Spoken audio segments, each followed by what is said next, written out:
Assalamualaikum warahmatullahi wabarakatuh. Perkenalkan, nama saya Mei Liana Eka Inayati.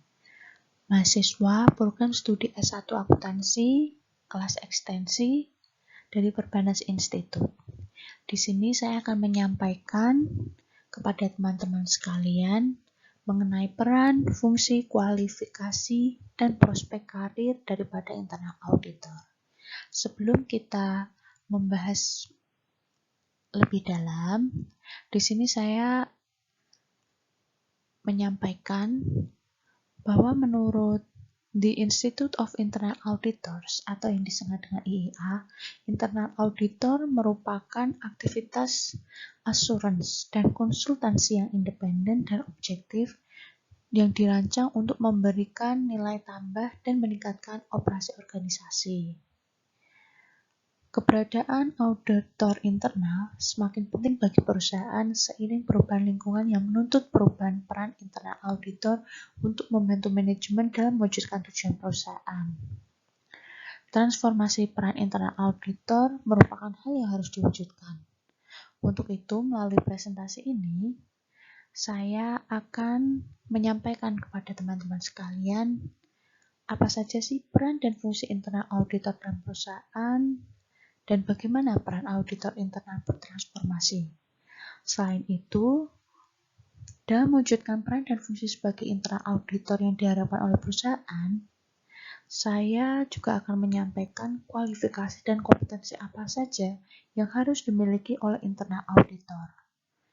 Lantas, prospek karir di dalam maupun di luar perusahaan apabila memilih profesi sebagai internal auditor.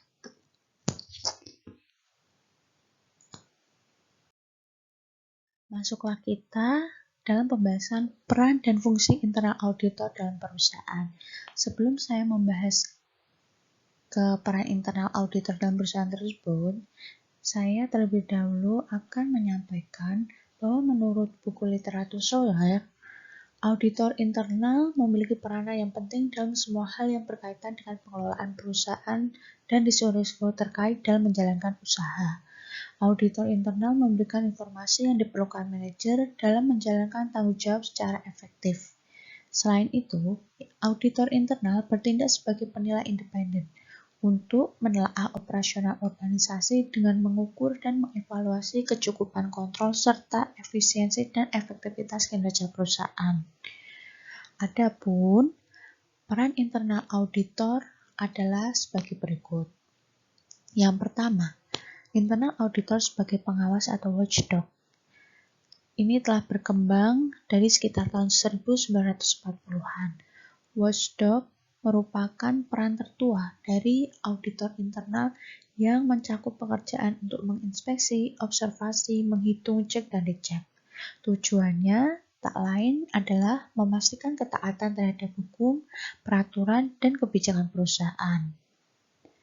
Proses audit yang dilakukan adalah audit kepatuhan yang berfokus pada penyimpangan dalam sistem pengendalian internal. Ketika telah dilakukan identifikasi terhadap penyimpangan tersebut, dilakukanlah koreksi terhadap sistem pengendalian internal. Kemudian berdasarkan sifat pekerjaannya, watchdog ini akan menghasilkan rekomendasi yang mempunyai jangka pendek. Yang kedua adalah internal auditor sebagai konsultan.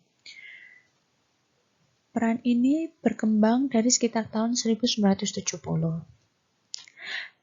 Dikarenakan peran auditor sebagai watchdog secara perlahan telah berubah.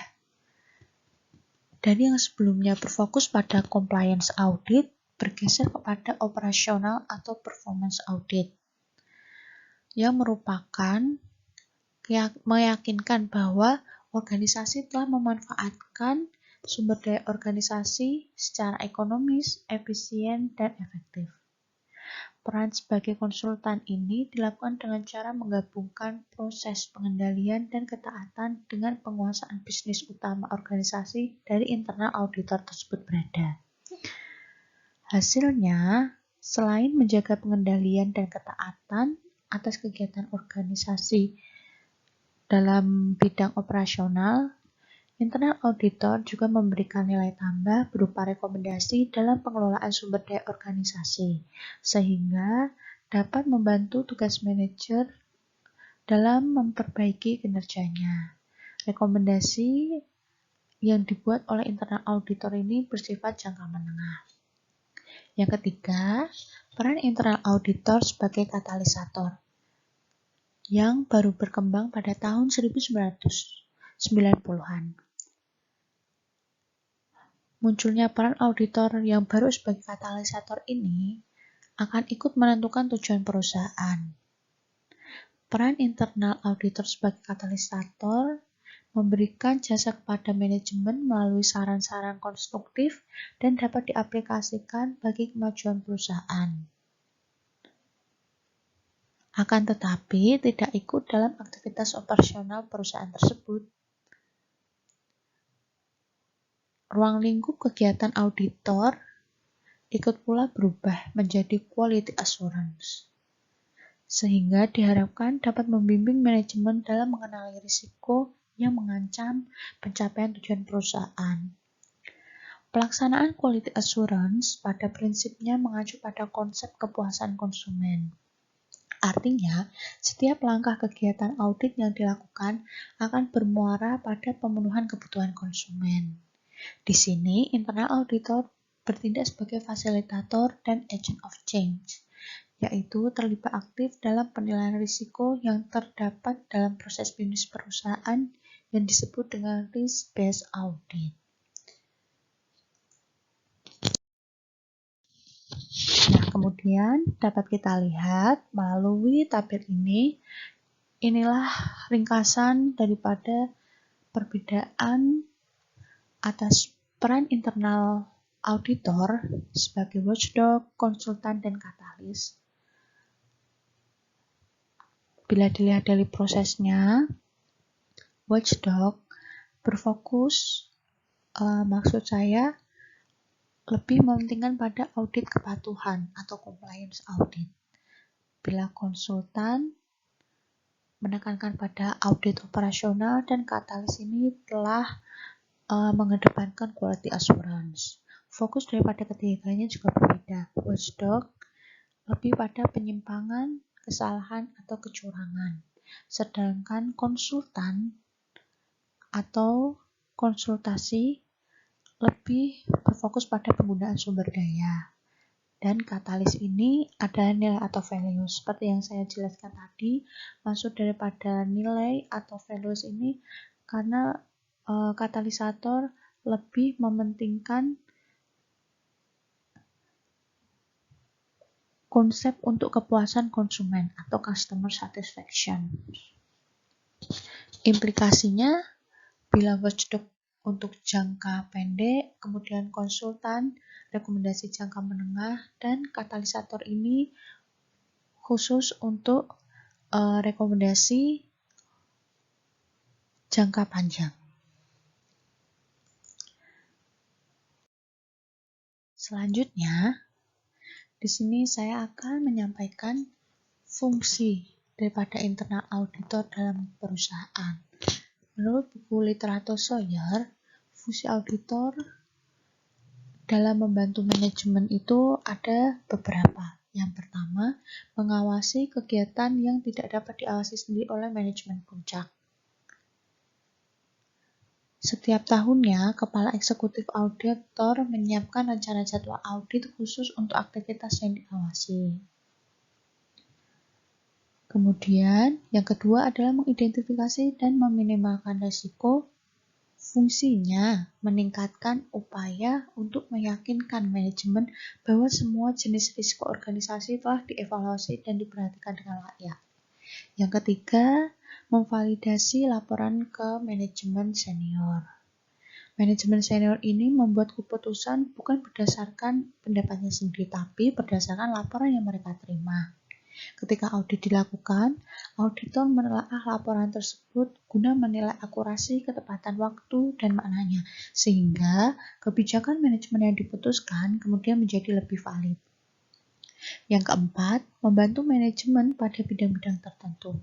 Pada zaman teknologi seperti saat inilah, dampak pada aktivitas auditor harus mau tidak mau, auditor internal harus mengetahui mengenai sumber daya, proses pengolahan, dan letak risiko keamanan daripada perusahaan.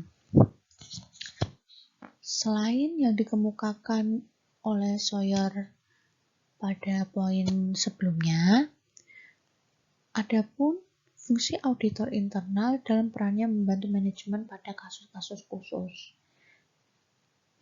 Internal auditor ini kan sebuah departemen, bagian, divisi, satuan, tingkat konsultan atau pihak lain yang memberikan jasa assurance dan jasa konsultan secara objektif dan independen yang dirancang untuk memberi nilai tambah dan meningkatkan operasi organisasi. Nah, di sini ada peran daripada, maksud saya fungsi auditor internal untuk menjalankan perannya membantu manajemen pada kasus-kasus khusus. Yang pertama, membantu dalam proses pengambilan keputusan. Maksud di sini, meskipun manajer yang membuat keputusan operasional, auditor internal dapat menyediakan atau memvalidasi data sebagai dasar pengambilan keputusan, mengevaluasi dampak dari keputusan yang diambil dan risiko yang tidak diantisipasi. Yang kedua, menganalisis masa depan, bukan hanya untuk masa lalu. Maksud di sini, internal auditor menilai kontrol atas sistem informasi yang diusulkan sebelum implementasinya, sehingga membantu menghindari terjadinya biaya untuk memperbaiki kerusakan. Yang ketiga, membantu manajer untuk mengelola perusahaan. Maksudnya, pada saat manajer menghadapi masalah atas aktivitas yang tidak bisa dikendalikan, auditor internal menemukan masalah tersebut dan menyarankan perbaikan baik jangka pendek maupun perbaikan ke akar masalah sehingga dapat meningkatkan kinerja manajemen.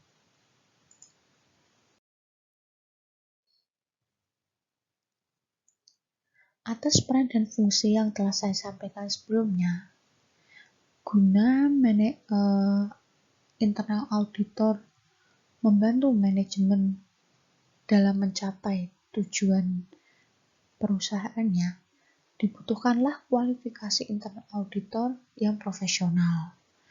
Apa saja kualifikasi internal auditor tersebut?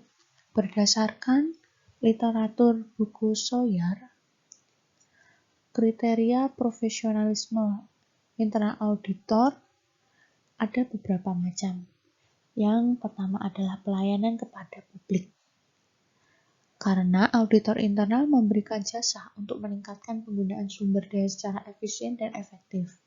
Auditor internal juga melayani publik melalui hubungan kerja mereka dengan komite audit, dewan direksi, dan badan pengelola lainnya. Yang kedua, pelatihan khusus jangka panjang. Maksud di sini adalah internal auditor harus mengikuti pelatihan profesi dalam jangka panjang agar dapat meningkatkan pengetahuan, keterampilan yang dibutuhkan dan selalu update terhadap perkembangan audit internal untuk mengiringi semakin meningkatnya perekonomian atau perkembangan zaman. Yang ketiga adalah menaati kode etik. Pastilah auditor internal harus menaati kode etik untuk melaksanakan pengawasan dan pemantauan tindak lanjut. Anggota auditor internal juga harus menaati standar yang telah ditetapkan.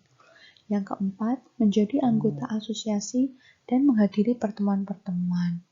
IIA merupakan asosiasi profesi auditor internal tingkat internasional. Nah, IIA ini wadah bagi para auditor internal yang mengembangkan bidang ilmu audit internalnya agar para anggotanya mampu bertanggung jawab dan kompeten dalam menjalankan tugasnya untuk menjunjung tinggi standar, pedoman praktik audit internal, dan etika supaya anggotanya profesional dalam bidangnya. Kelima, publikasi jurnal yang bertujuan untuk meningkatkan keahlian praktik. IIA juga mempublikasikan jurnal teknis yang berdasarkan kajian saya, nama daripada jurnal yang dipublikasikan tersebut bernama Internal Auditor. serta buku teknis, jurnal penelitian, monografi, penyajian secara audiovisual, dan bahan instruksional lainnya. Keenam, menguji pengetahuan para kandidat auditor bersertifikat. Kandidat harus lulus ujian yang diselenggarakan selama 2 hari yang mencakup beberapa materi. Kandidat yang lolos berhak mendapatkan gelar Certified Internal Auditor atau CIA. Yang ketujuh adalah lisensi oleh negara atau sertifikasi oleh Dewan.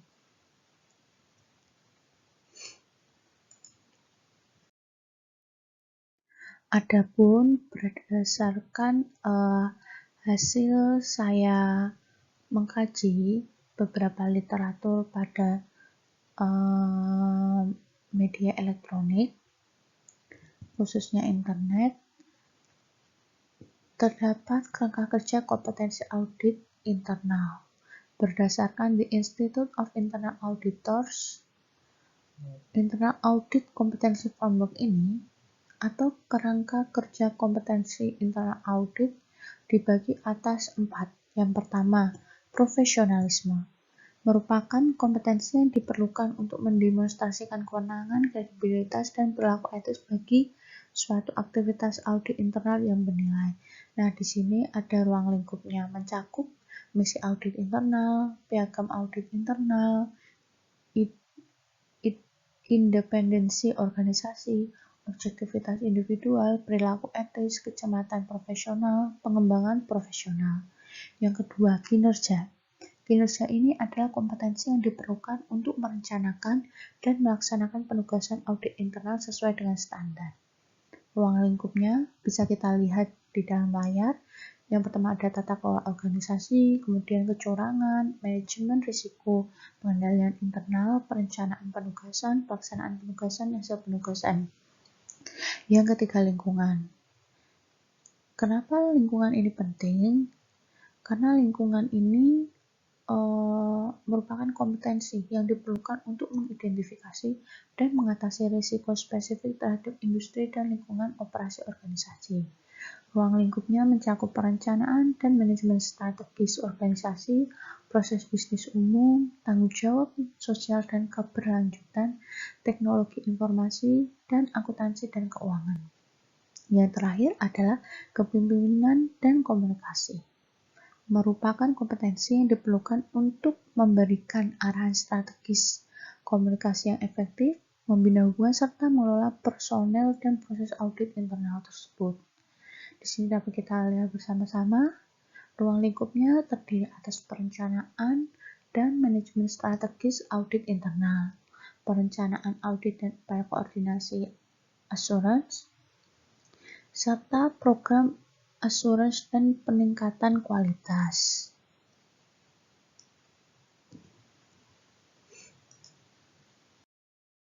Sebelum kita membahas mengenai prospek karir daripada internal auditor,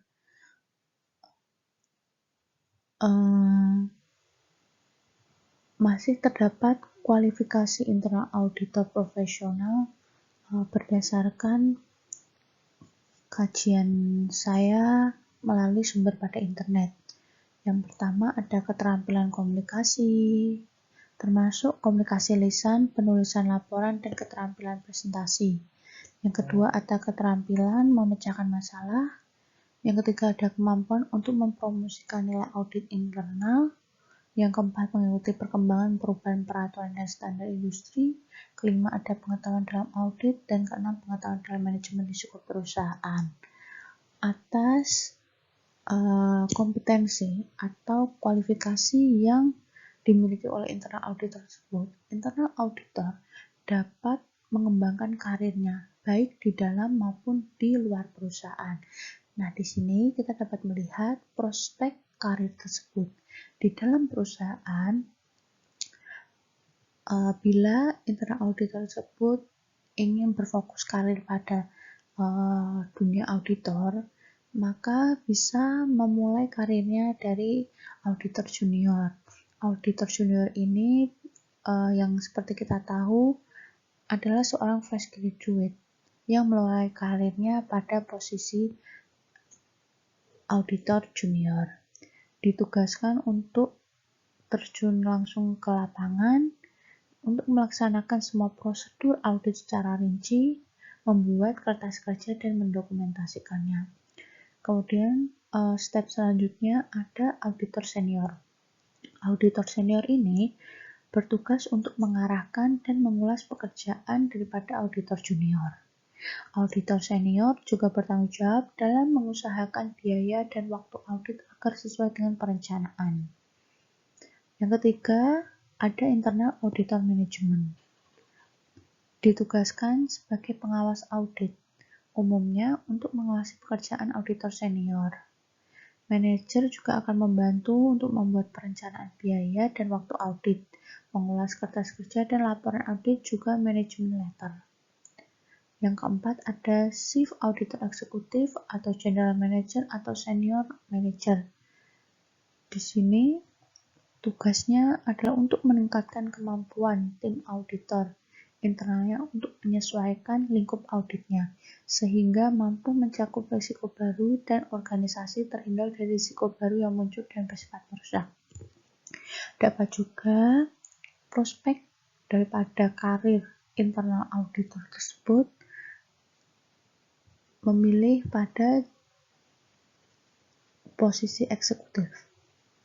Di sini ada direktur dan direktur utama. Direktur, seperti yang kita tahu, adalah orang yang bertugas untuk memberikan bimbingan melalui pengarahan, nasihat, bantuan, penerangan, atau yang lainnya kepada para pekerjanya. Tugas direktur adalah menyusun, mengkomunikasikan, dan menerapkan visi serta misi perusahaan, juga menyusun strategi bisnis perusahaan. Direktur utama bertugas untuk menjadi koordinator, komunikator, pengambilan keputusan, pemimpin pengelola sekaligus eksekutor dalam sebuah perusahaan.